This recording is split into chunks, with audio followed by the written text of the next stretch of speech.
Socials up. All right.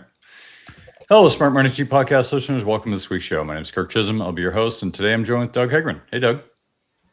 Hey, Kirk. How you feeling today? You building your war bunker?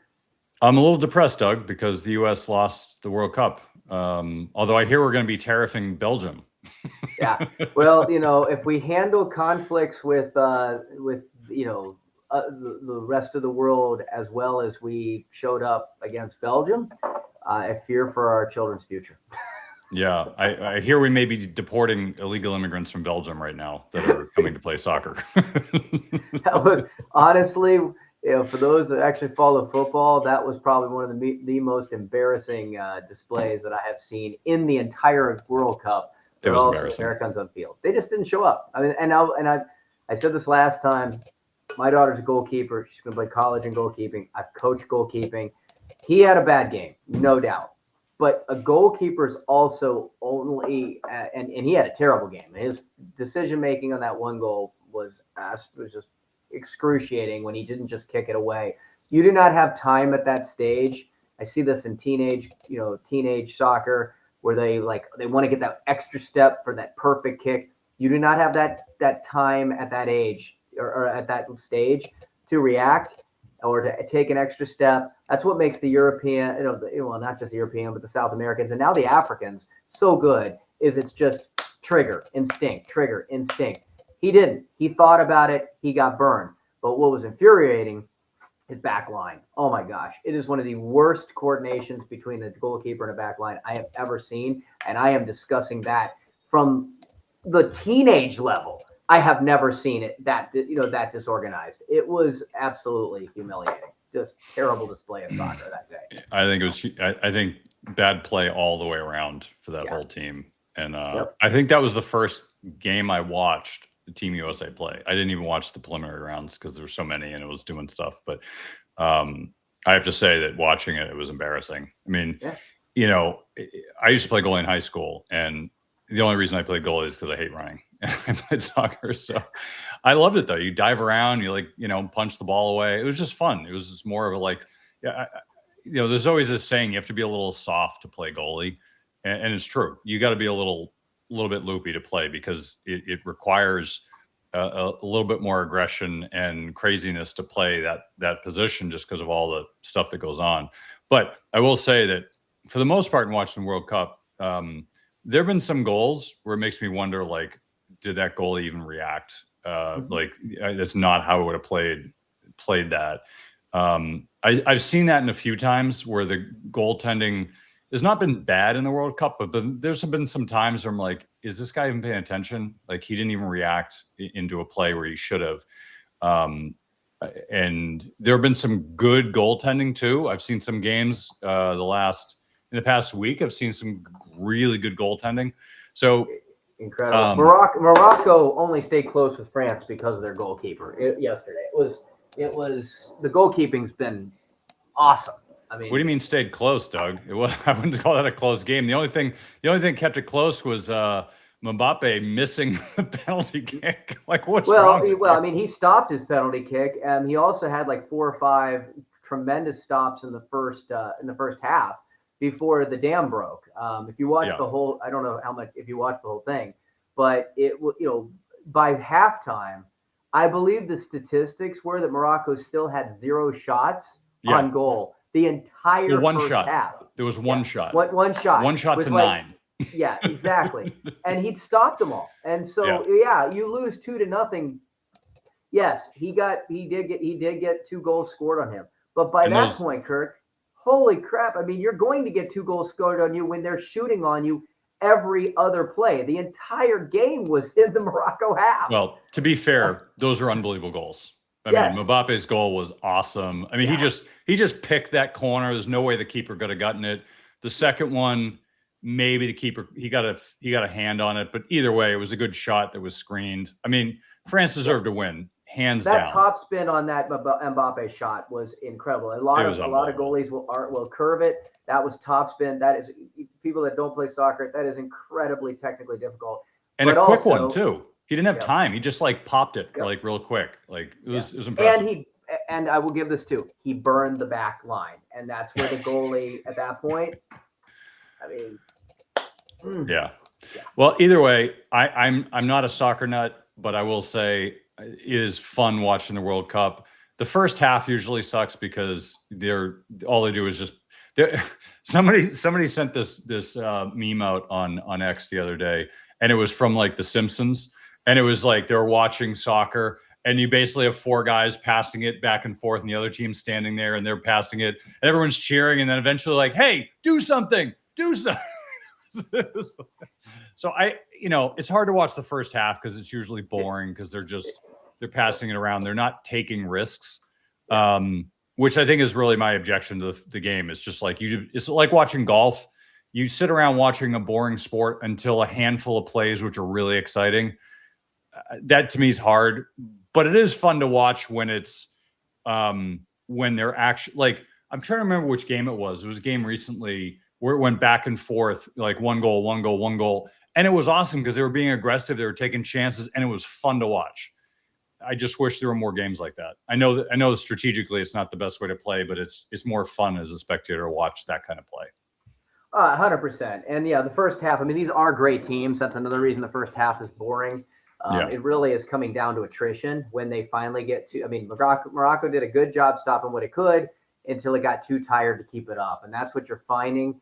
For those that aren't going to penalty kicks, you're finding that the reality is it's just which team is going to be able to hold energy longer in these games, even if there's details that aren't necessarily in the game that aren't necessarily even, like France versus Morocco. They're good enough in aspects to be able to hold.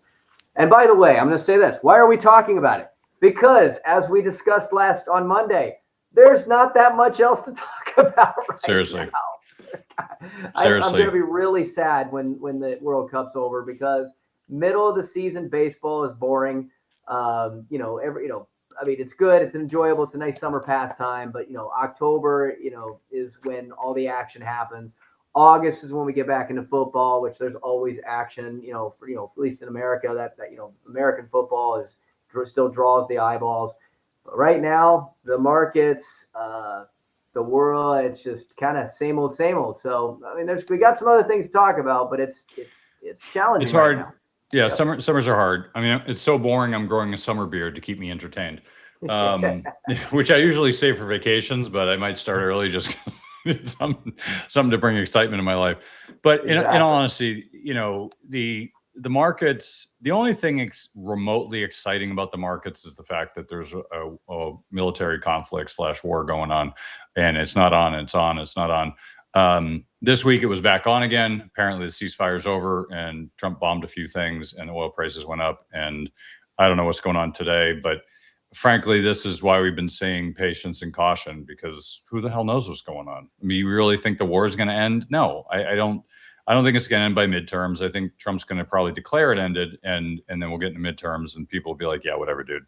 Like, I think, people stop believing Trump about the war because, and to be fair, it's not just Trump, it's everyone. It's the news, it's the politicians. I don't believe anyone about the war. I don't believe the smart financial analysts about the war, because no one knows what's going on unless you're over there counting ships going through the Strait of Hormuz, or you're counting missiles going off. You have no freaking idea what's going on.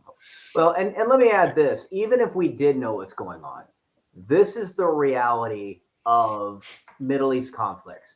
They don't move from war to peace. They never will. They move from active conflict to frozen conflict to proxy conflict to economic warfare to cyber attacks, back to active conflict. So it's a Cold War. We cannot stop thinking of this in terms of war versus peace. It's the question is, and I think this is the part that brings it back to markets and everything, and economy, is we have to ask what level of instability is now permanent, because the markets aren't pricing peace. They're going to price probability. They'll live with permanent conflict. It is what it is. It'll settle in. They'll live with peace if we can finally get away from it.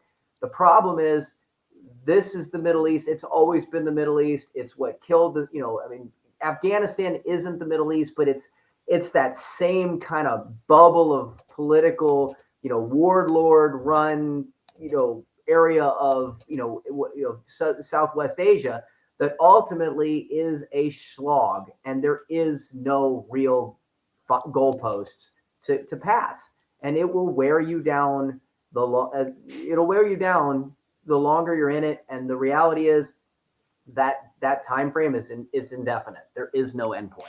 So. Yeah, I mean, I'll give you a quick primer of what's going on out there.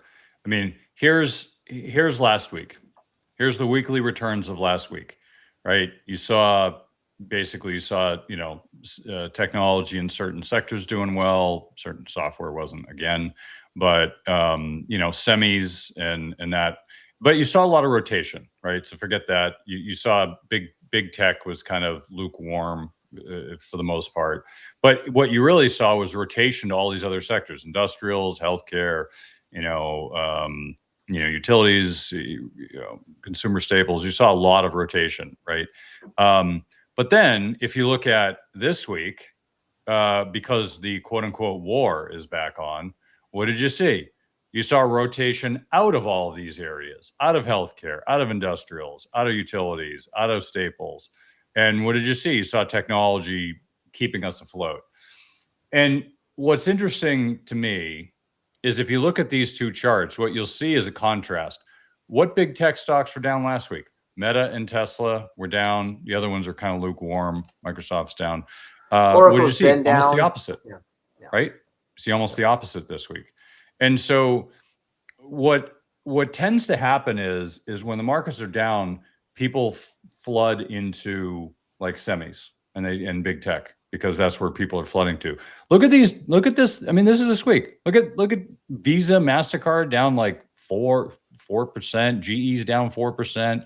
Lockheed Martin, you got healthcare down like 2.5%, some cases like 5%.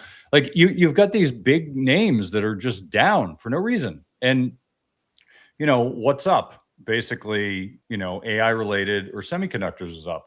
Should they be? Probably not. I don't think the fact that we're going back to war means that you have to put all your money in semis, but that's what's happened. And we've seen this over and over again in the markets, where the markets are rotating out of areas that they should be in into other areas. So what else happened? Well, what else happened was you saw certain areas drop. You saw a 30-year bond drop, bonds across the board drop, which means yields went up, so the prices went down. You saw areas like the small caps, which was doing well, they dropped. Silver dropped, gold dropped, orange juice, natural gas dropped, European stocks dropped. But what went up? Well, S&P went up a little bit this week. Nikkei is still hot. We talked about that in the past. Nikkei is a good area to be in. Bitcoin's up, soybeans. You've got wheat, oats, heating oil, coffee, and cocoa's up a lot. I don't know why cocoa's up a lot, but it is. So, you see these areas, and you're like, for years, it just seems to keep hovering up there. Which one? Cocoa. So cocoa's actually, and this is something, if you follow the confectionery industry, which is very small, it's like 2 companies, but if you follow that, if you got like Nestle and Hershey, basically, there's 1 or 2 others, but those are the big ones. So if you look at those companies, like Hershey, for example, Hershey's a great company. It's well run. There's many interesting things about Hershey. I won't get into them, but the interesting thing is, if you look at the stock price, it's gotten hammered in the past year because cocoa prices, which cocoa primarily I think it's like 70% off the top of my head, comes from Africa. And they're having a problem with the crops over there, with cocoa crops. And that has skyrocketed the price of cocoa, which is dropping the profits of these confectionaries, right? They need chocolate, they need cocoa. So if they're going to get it, they're going to have to pay more, but they can't exactly pass that along to the consumer because, that's a problem. So they're taking on the chin their stock price, and they have been for a while. Now that should clear up. The cocoa prices should clear up later this year, early next year. I'm not following it closely because all you have to really do is watch the stock price to figure out where cocoa prices are going. But, if you look at, and actually I'll bring it up and I'll share the cocoa, the chart for it, because I think it's instructive. So if you look at the chart of, let's see, bring up cocoa. Okay, here it is. It's canola, wrong one. lumber. Okay, cocoa. Okay, so if I look at this chart, this is the. Let me share this over here. All right. Come on, computer. Help me out. Okay, so here we go. So this is cocoa prices in the last year, right? They were up quite high, and this is not the year before. This is just this past year. And if you look out the weekly, actually, I'll show the weekly too, because that'll be instructive. It'll probably help you understand the markets a little bit better. So if you look at, let's do this. Okay, so this cocoa price is normally, right? It's right around 2,000 per unit measure, and it kept going up, and then in 24 it spiked, and it was high for 24 and 25, and then started to come down right around early 25, and it just kept going down, and now it's spiked up. I don't know why it spiked up. It doesn't matter, probably because of the war, but whatever. The point being is it came back down. Now what happens, now relate this to a stock, right? We're talking about a stock. Let's take one of the two companies. We're just picking Hershey out of the hat because I just happen to know about it, but it's not saying it's good or bad. Now, if you look at the stock price, what you saw was Hershey's doing well, it's doing well, and then all of a sudden it starts to not do well for this period. Stock price plummeted. Went down quite a bit, actually. I think it was like 40% or something. Does that mean it's a bad company? No, it just means that their input costs have gone through the roof. It went from 2,000 up to 12,000 a unit. Well, you can't raise your chocolate bar prices by 6x. You can't have a dollar bar cost $6 now. It's just unpractical. Nobody's going to buy it. So they had to take it on the chin. They had to eat that, right? Or excuse the pun, but they had to eat that loss. Not a loss, but they had to eat that in their profits. But now that's come back down. Well, now it's more profitable again. Now it's coming up. I mean, it's less profitable. So you want to know why stock prices do what they do. This is one of the reasons. The input costs going up and down. What goes into Hershey? Sugar and cocoa. What else? Not much. I'm sure there's other things, but that's mostly what drives the price of their good, right? Is their input costs. Everything else is pretty much the same. Now, granted, it's going to cost more to ship, chocolate, but I mean, our gas prices are what, double what they were prior to the war? Like $5 a gallon, where before it was $2.50. That's crazy. And yet oil prices went down to $68, whereas before they were 66, and yet gas prices are still high. That still makes me mad, but it is what it is. And I want to talk about gas and oil in a minute. But basically, if you're looking at this as an example, if you want to understand why certain stocks operate the way they do, the non-tech stocks, because tech stocks don't really have an input cost in the same way that other stocks do. But like consumer goods have an input cost. It might be cotton if you're making clothes. It might be cocoa if you're making chocolate. It could be sugar if you're making Coca-Cola, right? It could be roadkill if you're making McDonald's. Sorry. But anyway, so the point being is if you're looking at these inputs, it's really important to watch this to see, is this going to impact the stock price? And you obviously want to hear what they have to say. So if you see the top headline, which I just noticed here, favorable West African rainfall eases cocoa supply fears. Okay, great. So there's a big drop today. That apparently, I guess we lost Doug there for a minute. Hopefully he'll come back. But apparently that's part of the issue that's going on with cocoa prices. I don't watch it every day. I think it's kind of one of those areas that'll drive you crazy because you're talking about a crop in another country that you really have to be intelligent about. Anyway, so that's one of the things to understand about commodity prices. And if you see what's going on across the board, if you're looking at these other commodities, that's cocoa. You look at coffee. Coffee has been a problem for a while. Ever since COVID, it's been elevated. Wheat, oats, cotton. You've got all these things increasing, but realistically, what you have to watch out for is because of this military conflict, how is this impacting other inputs like fertilizer?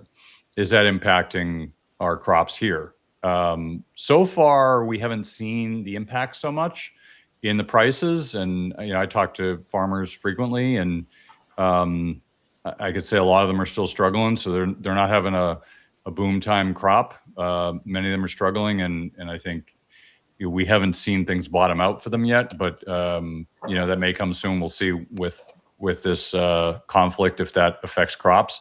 But I have not heard crops being affected in a major way, and certainly the futures markets, which are a good indication of impact, are not seeing that as well. And while Doug's talking, I'll try to bring up those. But if you pull up some of those crops, let me just bring them up at the moment. So if you look at like corn, corn is relatively low in price. Soybeans relatively low in price. Rice elevated a little bit this year. It's coming up off a low. But generally speaking, the crop price that normally people were buying, the agribusinesses, there's an ETF that invests in agribusinesses, but the agricultural businesses, people were buying that because they thought, oh, the price will go through the roof. But actually, they haven't been doing so well, and the prices haven't been going up. What these businesses really need is high ag prices, and they're just not getting them. Maybe we'll see them next time around for next year if we see, we're not getting enough. But for the moment, we're not seeing the throughput into stock prices that people were expecting. So what's on your agenda, Doug, while I pull up some additional charts here on these? Yeah, I got a couple of things. I'm gonna jump into housing for a second. Real estate, we haven't talked about that for a while, so let's get a little bit of an update. We just got some new indicators from Fred. The how in terms of median days on market. Let me see here. I thought I had this chart up, and there we go. I do. So give me a second.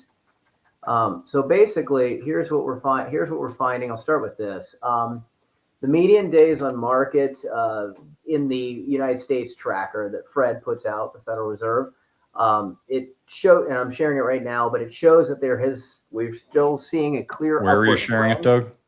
I shared. I don't have your thing. It didn't pop up. Well, I'm definitely sharing it. So you know what? If it doesn't come through, I don't know what's going on. You can just send it to the Slack, and I'll put it up if you need it. Let me bite that here while I take that, and I'll I'll multitask here. So bear with me because that's always fun to do when you're live. But I'm gonna go. Get to the right channel first of all. All right, here we go. Let's see if it's going to come through. Now it's trying to get me in. Gotta love this. All right, here we go. Big 1, 2, 3. Pulling it through. You can share. All right, so very simply on this one, the chart is showing from June 20 or from May 2026 to June 2026. So just in that 1 month time frame, we are starting to see a little bit of an uptick. Where we actually ran from roughly about 52 weeks on the market, or 52 weeks of inventory. We have now jumped a little bit in June to 53. If we go back and look at a 1 year trend, though, we're still down. We were actually in inventory about this time last year, June 2025 was about 53 weeks. We're back kind of holding steady. July of last year, it jumped to 58. And then it slowly rose in August to 60. The peak was in January of about 78. I'm sorry, not weeks, median days on market. Sorry, weeks would be a little much worse. But 78 days on market in January. So we are in that period of time with the spring summer where we expect things to move a little bit more. But homes were flying off the market instantly in previous years. The properties are still continuing to sit, although thankfully we're not seeing a massive uptick. The 1 year trend is comparable. They're still sitting longer with that 53-day median this summer, and it's ultimately that chaotic bidding war era is cooling down, and that's leaving sellers more desperate to actually find they have to make moves in order to get things to sell. So, that's obviously still regional. One of the worst places that we see in the country is Florida. Other communities are not seeing near that type of stress. Now, if we look a little bit further into trends, Realtor.com 2026 National Housing Forecast mid-year update released, and it is showing that home prices are growing and they're continuing at a much more sluggish, trailing pace than the original projections. So clearly, we're not seeing this break, and this is going to continue to be something that is a drag on consumers because yes, we do see more money, more cash available. We've seen some positives in terms of consumer flexibility. Although we are seeing, as we talked about extensively, a K-shaped economy. So if you're at the top of it, you're having much more flexibility than those at the bottom. But what we are seeing here is that, again, if you look at this as an indicator, a lot of wealth is trapped in homes and equity. A lot of decisions economically are going to be made based on accessibility and liquidity. And again, I've listened to me for several years. The greatest cause of financial stress is lack of access to capital. So if it's locked in, if your home is something that you feel that you do not see the economic data to get out of, that's going to eventually have an increasing amount of erosion on confidence and erosion on spending in other areas. Another area that we are looking at, again, I don't know if it'll hopefully come through, but what we are also seeing a good indicator is that we have actually seen Bank of America consumer chief has indicated that spending has jumped 6.3% with wage growth across all incomes. That is actually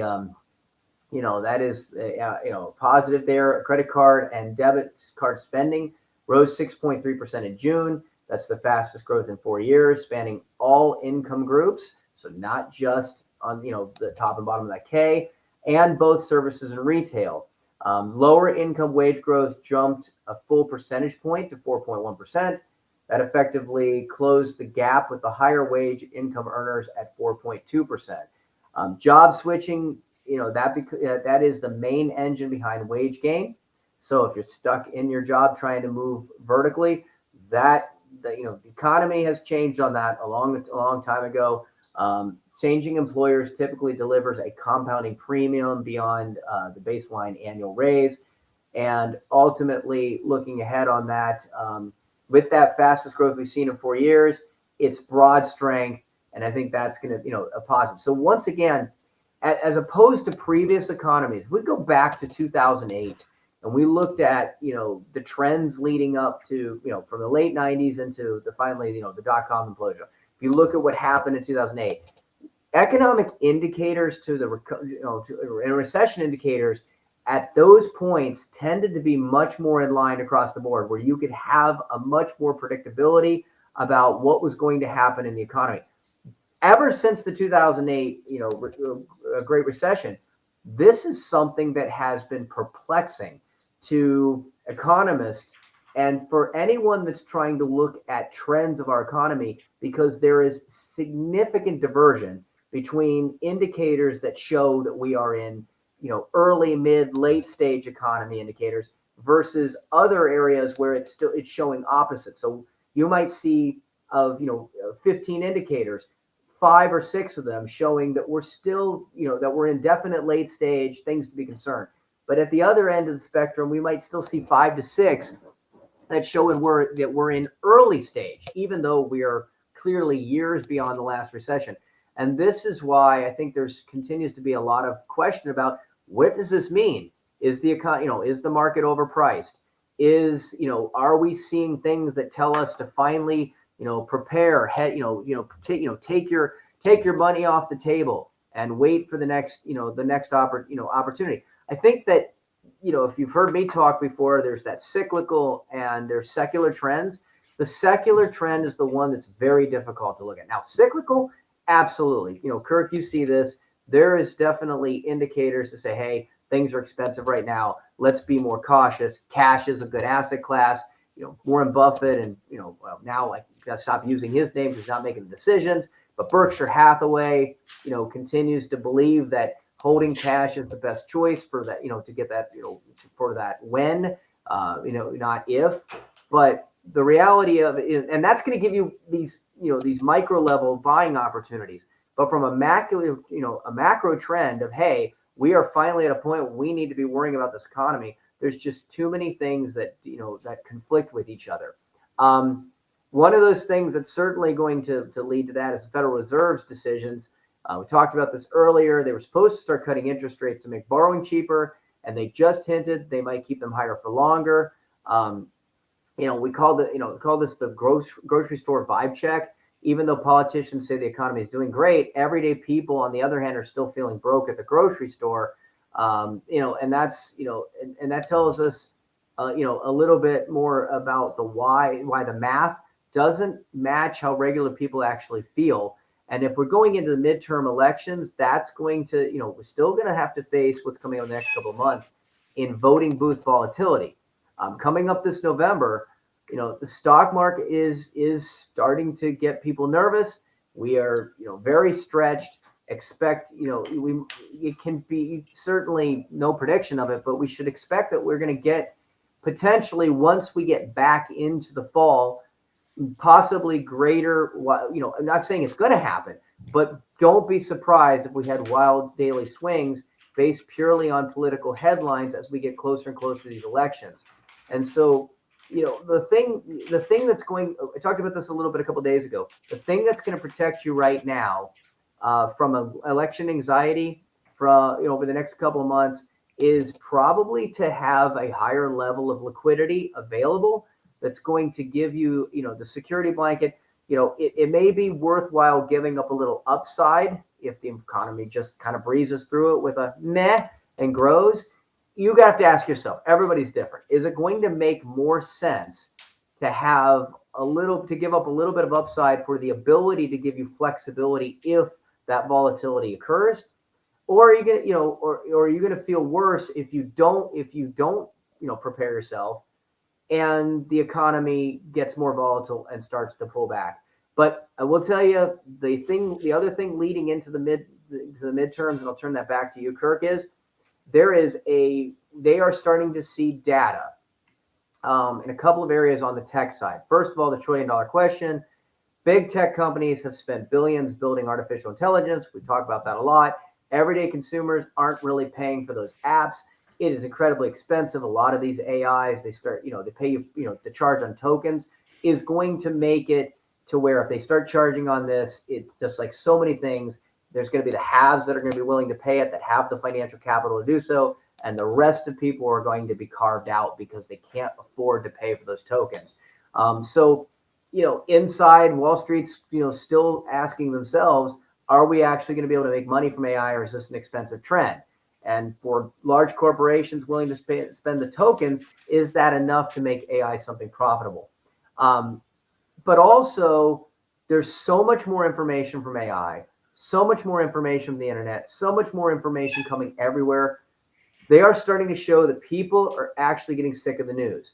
Brand new media report came out that showed 42% of people now actively avoid the news because it makes them feel anxious or depressed. And we call this the death of Googling. They're tired of clicking on Google search results or AI, to find AI generated junk articles, and they're turning more to private group chats, Reddit, podcasts like this for real human voice. And ultimately, if we are seeing a greater trend of people checking out of that news, then the question has to be asked, as we end up moving towards the midterms, will we actually have less impact from the noise that comes from that than we have in previous midterm elections? And that might be why, even with the war going on or not going on or kind of going on, we're still seeing the stock market just kind of shrug. Yeah, it's, we're going through an interesting period. And one of the things I want to talk about is actually going to share here, if I can find it and pull this up. There we go. All right. One of the things I want to talk about, because, we've been talking about in the show a lot, patience and caution is the word of the day. And there's reasons for it. And people just look at the indexes. They're like, what are you talking about? The indexes are up. I'm like, okay. And in March they were down and now they're up. But realistically, if you're looking at what's underneath the market, if you looked at it in December of 99, you'd say, what are you talking about? Everything's perfectly normal. Like the indexes are up like 58%. It's just perfectly normal. Yeah, you could, if that's how you want to read things, sure. And then the next 3 years weren't normal, according to you. So, looking at the index is not always the best marker for success or health. If you have one stock, which pretty much, or seven, let's call it 5 to 7 stocks that make up 30% of the index, and their health determines whether the index is going up or down. Does that mean if everything else is neutral and they drop 20%, well, or 21%, you just lost 7%, even though everything else is fine. You have to look beneath the surface to see, because ultimately what we're trying to determine is not, did I win today? We're trying to determine what is the best path forward tomorrow and the next day, next week, and next year. Because if we see that we're going into a recession and the stock market isn't showing it yet, maybe you should get out and sit in the sidelines. Or if you're an indexer, you'd say, well, we'll just wait it out and it'll come back eventually. Yeah, but if you see something coming, like for example, when the war started, beginning of March, the first day the markets are up. Markets are up because they didn't believe it. They're like, Trump's just going to go in and nab those guys. Yeah, he blew them all up, but we'll just get the other guy. It'll be fine, right? And then the next day it wasn't fine. And the next day it wasn't fine. And then markets were down like, 10%, 9.9 or something like that. It was down like 10% because people didn't know what to believe, right? And then once Trump said the war's over, they believed it's over, even though it's not over. So does that mean that market's healthy or not? Well, here's why I'm talking about oil. Now, if you look at crude oil, and this is a chart of crude oil, and this goes back to 22, when oil prices were up in the $120 range for a reasonable amount of time. And then you look at 26 this year, prior to the war, it was right around $66 a barrel. And then it went up to 120. A few times it spiked, but basically it was right around 100. And then now it's down to 71 as of today, but it went down to like 68 the other week. It looks like we have pre-war oil prices. Gas prices are not so forgiving. I don't know why I didn't put that chart up, but I'm going to rectify that right now. But gas prices at the pump are not showing what you would expect them to show. And I'm actually not, I think I didn't put it up because I don't think they're showing on the futures in the same way. But yeah, if I look at gas, so if I look at gas prices haven't dropped. Now, there's reasons for this, and I'm not going to put on a masterclass of how oil and gas work, but let's just put it like this: there's basically refining that happens. Oil is a commodity that is more or less useless unless you refine it. So oil gets refined and gets into your gas tank and powers your car and fleets of trucks that bring stuff here and there. So if you look at this, you see gas prices were low. They're about $2 a gallon. I live in Massachusetts, so it was $2.50 because we pay a lot of taxes, not as much as California, but something. And then they popped up, and they've stayed up here, even though oil prices are dropped. Now, there's a lot of reasons for this, but rather than get into a masterclass of this because we don't have the time, what I will say is this: what my expectations are at the moment is that we're going to continue to have high prices for a little bit because the war in the Middle East, so that's what's going to happen. And then at some point, probably towards the end of the year, early next year, you're going to see oil probably go into the 20s. Right now, it's, I think, 68, 71. I expect it'll get into the 20s, even if the war is still going on. Well, why would that be? I don't understand. Doesn't the war mean it's high? Not necessarily. Here's what's going on, okay? And this is a little vision into the future of what you can expect. So when oil hits $100, what happens? Well, if you've got offshore drilling, they can't easily crank that up, right? In a lot of places, you can't easily crank up oil. However, in the US, we have shale oil. We could very easily crank that up. We could easily start up a pump and crank it out at $100 a barrel. And you can lock that in with futures contracts. So no matter what happens, you got $100 oil. Okay. So the oil producers, although it's not so simple, but just to give you a primer here. So basically, all the oil drillers start cranking out oil as much as they can. $100 a barrel, shit, that's like the top of the range. If you saw that show Landman, they actually have a great speech about oil prices. It clearly defines how it works. It's probably one of the better speeches I've seen. Actually, that show does a great job of explaining how oil prices work. So if you're really curious, there's 2 scenes in there that are really good. Anyway, so if you look at oil prices, we overproduce. We put a lot more supply in the market. The problem is demand isn't really changing. We're not using a lot more oil. We're not using a lot less oil in the US. We pretty much have the same demand, but we have a lot more supply. So what happens if you have a lot of supply and not much demand? Prices drop.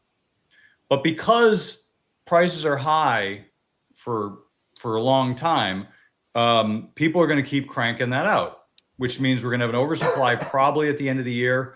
Early next year, we're going to see an oversupply. We might see oil prices drop to right around in the 20s, be my guess. Now, if you look at oil prices here, last time we saw something in the 20s, if you exclude COVID, because it went down to like -20 at that time. It actually doesn't show. It doesn't go back that far. But if you go back a ways, it did hit the 20s during COVID. It hit -20. If you go back to, I think it was either 2014 or 17, it was in the 20s. We had really high oil prices and then they dropped. So there are periods of time where this happens, where it goes too high and it goes too low, and it eventually settles out somewhere in the middle. Part of the reason why energy companies are so unsexy is because you basically have this political commodity that is controlled by politics more than anything else. And you have energy companies that are cranking these things out, but it's not passing along a ton to the consumer, to the investor. So they're just not sexy, which is why they're only 3% of the S&P 500. Maybe it's 5% now because they've gone up a little bit, but generally speaking, they're not very big. They got kicked out of the Dow. They're kicked out everywhere because nobody cares anymore. Now, that being said, how should you look at this? I wouldn't touch energy companies with 10-foot pole right now. I think there's only downside risk. There's a lot of potential, but there's a lot of downside risk. You had UAE leave OPEC because they left OPEC. They left because they wanted to pump out as much oil as they want. They didn't want to have restrictions. They were fighting to have more capacity through OPEC, and they gave them a little bit more, but it's not enough, and they just want to keep increasing it. So they're going to crank out a lot of oil too. And I think they just had a pipeline that should be done in about 3 months. They started it three or 4 months ago, and it'll be done in 3 months. And we have a train in California that's taken 20 years and trillions of dollars and still hasn't done like a mile of track. So, UAE is cranking it out. So point is, they're going to put a lot more oil on the market. A lot of other places are going to put more oil on the market. The market's going to get flooded in no time, and it's going to drive down the price of oil. It's going to be great in a lot of areas. Energy companies is not one of them. But this is something you should be aware of. So if you listen to the show, what we talked about in March and April was one of the thesis of the year was Trump wants to retain power in the midterms. One way to do that is low oil prices. Another way is low mortgage rates, low interest rates.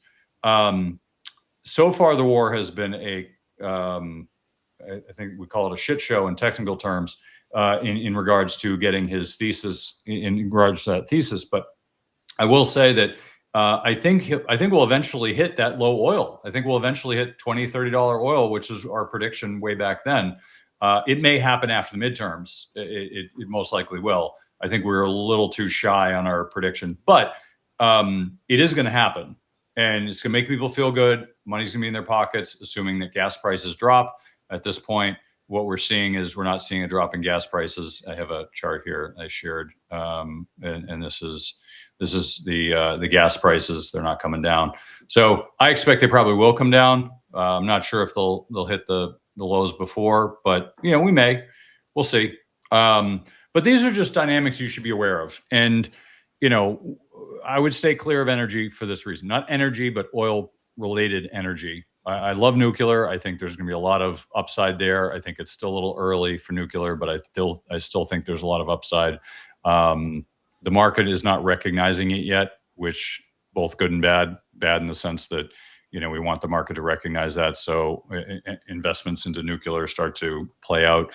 A lot of volatility in that sector, but there's still some opportunity there. I want to touch on gold and silver, and then I'll hand it back to Doug, and we'll wrap it up. So we love gold. Gold's done well in the last few years. I actually liked it when it was doing this, when it was just climbing. It was going up 23% a year, somewhere thereabouts. It was great. Easy money. Don't take a lot of risk. You just crank it out. And then we had this blow off top, and now oil prices are going down. Well, people are freaking out. Oh my God, we're in gold. We're losing money. No, you're not. You went from $2,000 up to $5,500, and now it's down to $4,100. You still made lots of money. You're just in the last year, not even year, in the last 4 months, 5 months, you haven't. And that's okay, right? That's what happens in markets. They go up and then they go down, and they go up and then they go down.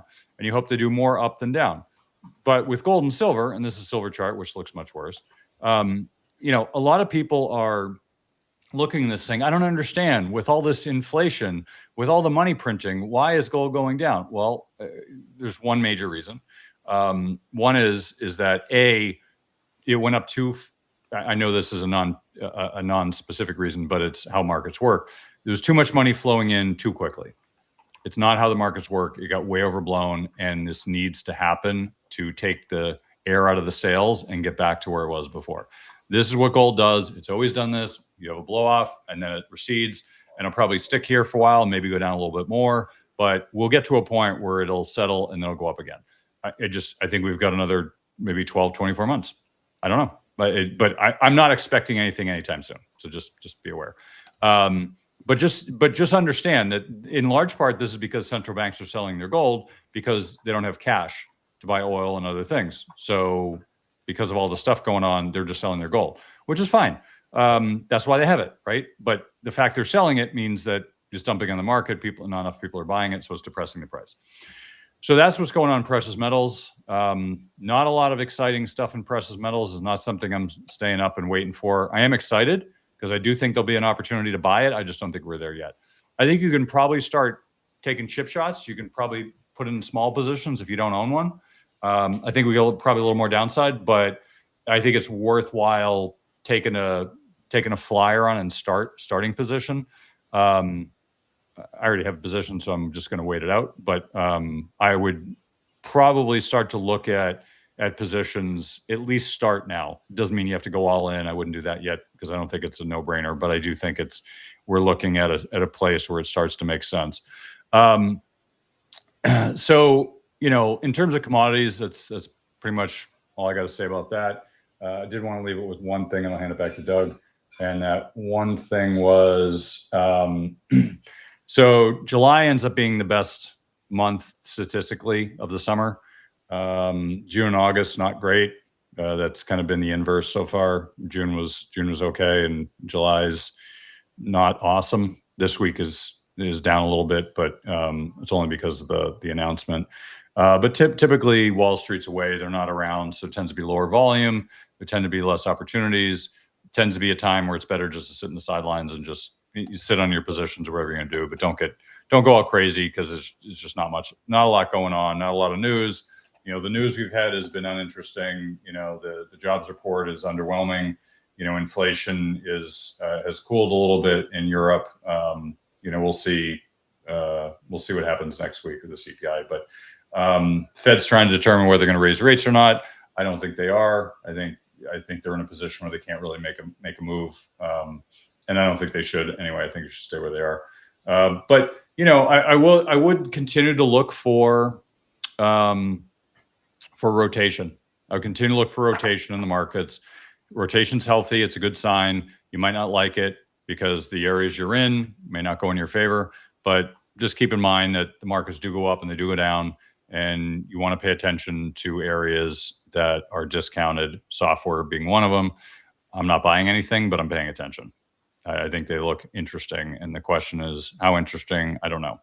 But it does make sense to pay attention. So anyway, Doug, final thoughts from you, and we'll wrap it up here. Yeah. So yeah, because we had some issues there with sharing. I want to jump back into real estate real quickly before I round it out, and I did throw some charts right there for you to cover. One of the things I think your thing is not there.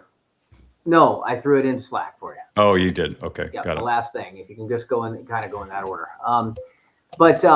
The one thing I think is really comes up about this housing market is how confusing it is. And of course, I'm sure there's people out there that have heard the doom saying with real estate is just, and I started to talk about the trend line. It's, and interesting, the number of days that a home sits on the market is right about the same as it was last year. So that's clearly not a significant trend that things are getting worse. But I want to go back and actually do some perspective. And that's looking at a 10-year chart. If we actually look at where housing is right now, which we talk about how locked up it is, we're actually looking at 53 days on average on market. But if we look at 2017, 2018, and 2019 pre-COVID, homes routinely sat on the market for 75 to 85 days before selling, much longer than they are now. And that was considered then a completely normal and functional housing market back then. The chart shows this. Now, there was a massive drop down to 30 days, 2021, 22, historical freak accident fueled by artificial low near zero interest rates, and an unsustainable buying frenzy that's not a permanent new normal. The current reality of 53 days, even though they are taking slightly longer to sell than they did last summer, barely, it's still significantly faster than the normal before the pandemic. So if anyone is panicking about the housing market freezing up because homes aren't selling in 24 hours or more, you look at the hard data from the Federal Reserve, and homes are still faster than they were 10 years ago. So that right there itself is not crashing. It's actually returning to a normal everyday reality. However, when we overlay prices and mortgage rates on top of the 10-year chart, this narrative does shift completely. And it also reveals why the market feels entirely broken for regular people, even if homes are selling fast. If we expose the core illusion of the 2026 market prices, what we're seeing here is that the charts prove homes are still selling quickly. But don't let that fool you completely into thinking that the market is healthy, because in 2017, while a home sat on 80 days, it was a slow, normal market. We're currently living in more of a gridlock market where the prices are trapped at all-time highs. Borrowing costs are double what they used to be. And the only reason things are moving is that the supply is practically suffocated. So we got to go back to the pricing then. When homes sat for 75 to 85 days, then the price of median price of a house was $315,000. Mortgage rates hovering at 4%, and a monthly payment was highly affordable. Now we're looking at $430,000, a 30-year mortgage stubbornly stuck near 6.5%. So we're currently sitting what's called the golden handcuff effect. 80% of current homeowners have a mortgage rate below 5%, refusing to sell because they do not want to trade a 3% for a 6.5% mortgage. And sellers are roughly staying sidelined. Overall housing inventory historically low. Few buyers must move due to jobs, marriage, or babies. They're fighting over that tiny pool of available homes, and the artificial supply shortage was keeping homes selling relatively quickly. And it's also keeping prices elevated despite terrible affordability. If we then look at the chart that I posted there on buyers and sellers in the United States, we have record-breaking data. Sellers are outnumbering buyers. 46.3% more active sellers on the market than buyers. And to put that in perspective, 21 to 22, the pandemic frenzy, the chart plunged deep into negative territory. There were way more buyers than sellers. Buyers were fighting for scraps. 2015 to 2019, pre-COVID, the gap hovered a balanced level, typically about 10 to 15% more sellers than buyers. Today, we've got 50% more sellers than buyers. That is the largest supply-demand gap ever recorded since tracking, which only goes back to 2013. And so if you want to know how weird 2026 market data is, look at those two facts side by side. So yes, they're moving fast, but we have record-shattering more sellers than buyers. And how is this possible? Because the overall volume of the market is tiny. It's kind of like the stock market moves in the summer. Not a lot of moves. That means every move is compounded. So millions of buyers have packed up and left the market entirely priced out. Sellers are listing homes, but they're shouting into an empty room. The only reason things look fast on paper is a few remaining buyers have to move quickly. One last data point that I want to put on that is that we are absolutely seeing that the trends are that there is ultimately a significant number of sellers. It is a buyer's market in the South. It is still a seller's market in the North. And I think that makes, it continues to add a massive trend issue. So depending on where you live, you're going to feel this differently. Going to wrap this up, here. I keep coming back to this thought. For me, that housing report wasn't really about houses. It's about life.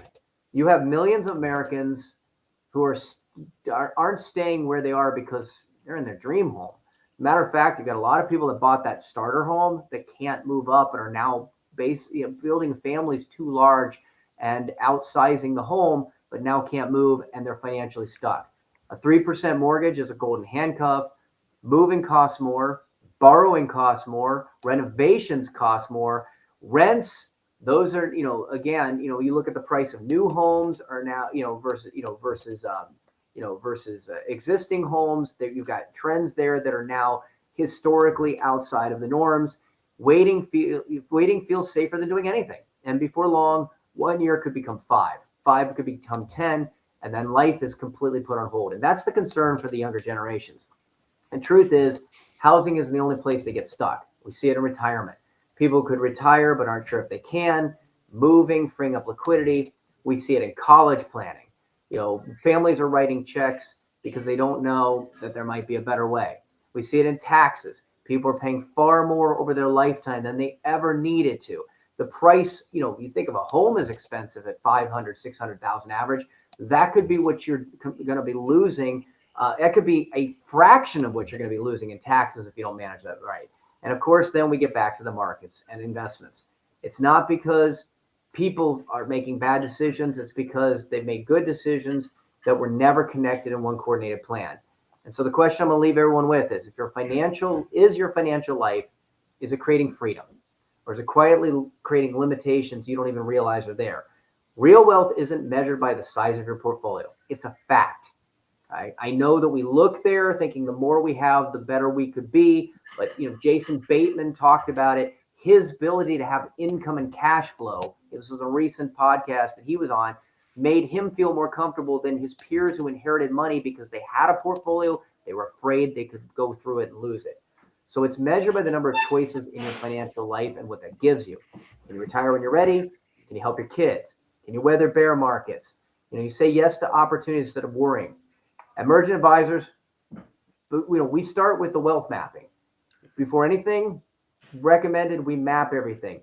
So you can finally see how income, investments, taxes, retirement, college planning, insurance, estate all fits together. Something remarkable begins to happen at the point. You stop wondering, you stop hoping, and you start making decisions with confidence. So if you've been listening today and found yourself thinking, I wonder if there's something we've missed, don't wait till retirement to find out. Visit emergentadvisors.net, MERGENT, emergentadvisors.net. The goal isn't simply to accumulate wealth. It's to build a financial life that gives you the freedom to live on your terms. Hope is not a financial strategy. Confidence is, and confidence comes from knowing, not wondering. And again, Kurt, as always, thank you for having me. Awesome. Thanks for coming on, Doug. And that's the show for this week. Thanks again for joining us on Money Tree Investing Podcast. My name is Kirk Chisholm, Wealth Manager of Innovative Advisory Group. We don't just manage your wealth, we make your life better. You can find more about me at innovativewealth.com. And of course, you can find me every week here on the show. Please remember to subscribe to the podcast and the podcast app you're choosing. You can also check out our show at moneytreepodcast.com. On our website, you'll have access to the show notes, resources, and the archive shows. Check out our YouTube channel. When you're there, please subscribe and leave a comment. Lastly, please leave a share rating and comment on the podcast app of your choice. Don't forget, do your own research. This show is for informational use only. We're not telling you what to think, merely how to think about investing. We're also not selling any products or services, so do not consider this advice. If you have any problems with the show, I blame Putin. Please send me an email, express your feelings. If you're seeking financial advice, talk to an oracle or a fortune teller, maybe just a licensed financial advisor. I'm one, but as I said earlier, I'm not selling anything. But I'm easy to find. Have a great week ahead, and remember, no one will care about your money like you do. So invest